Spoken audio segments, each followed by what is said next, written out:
From Keene in the Shire, the Liberty Media capital of the world, this is Darrell W. Perry, host of FPP Radio News for Thursday, October 2nd, 2014. Silver is trading at $17.03 per ounce. Gold is valued at $1,212 per ounce. And according to BitcoinAverage.com, the average price of Bitcoin is $383.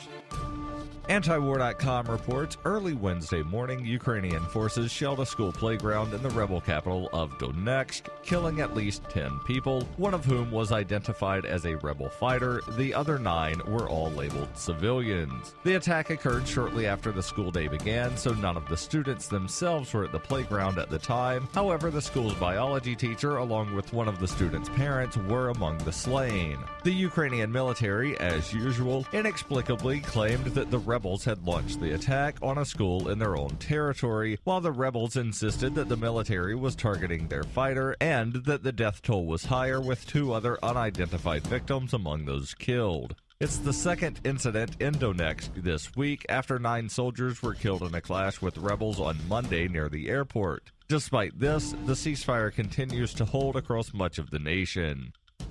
FPP Radio News is brought to you by Coinbase. Coinbase is a simple and secure online Bitcoin wallet for sending, receiving, and storing Bitcoin. Coinbase also allows you to buy and sell Bitcoin using a bank account or use their tools to accept Bitcoin as a merchant. Opening a wallet is quick and easy, and for merchants, there are no transaction fees on the first $1 million worth of transactions. Get started at coinbase.fppradio.com.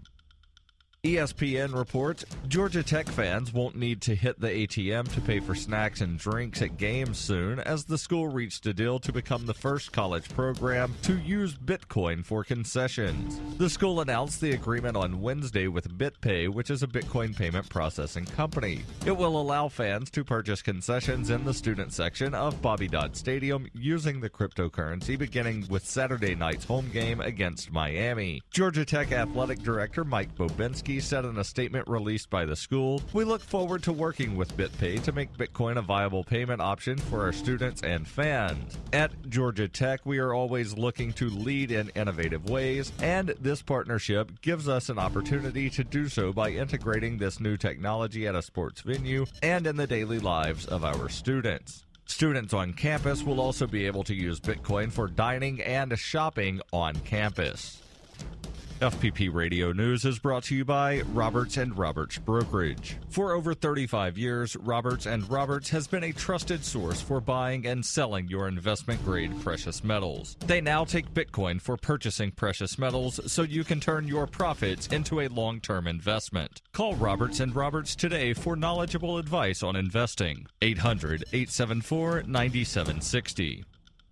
Reuters reports U.S. Secret Service Director Julia Pearson resigned under fire on Wednesday after a series of security lapses came to light that exposed gaping holes in the protective cocoon around President Obama. Pearson, in her position for just 18 months, faced mounting calls from lawmakers to step down in the fallout from a September 19th incident in which an Iraq War veteran with a knife scaled the White House fence, sprinted across the lawn, and got deep inside the mansion before an off-duty agent stopped him. Pearson had told a congressional committee on Tuesday that she took full responsibility for gaps in presidential security. On Wednesday, she offered her resignation in a meeting with Homeland Security Secretary Jay Johnson, who accepted it. White House spokesman Josh Earnest said Obama believed Pearson's resignation was in the best interest of the agency and that recent and accumulating reports of security lapses led the president to conclude new leadership was required at the Secret Service. The development came a day after the disclosure that in a violation of protocol, an armed private security contractor with a criminal record rode on an elevator with Obama in Atlanta earlier this month and took pictures and video of the president from his phone. While all presidents have faced death threats, Obama is believed to have received more than any of his predecessors. In response to calls from lawmakers for an independent probe into the September 19th fence-jumping incident, the Homeland Security Department will establish a panel of independent experts to investigate what happened and report back by December 15th.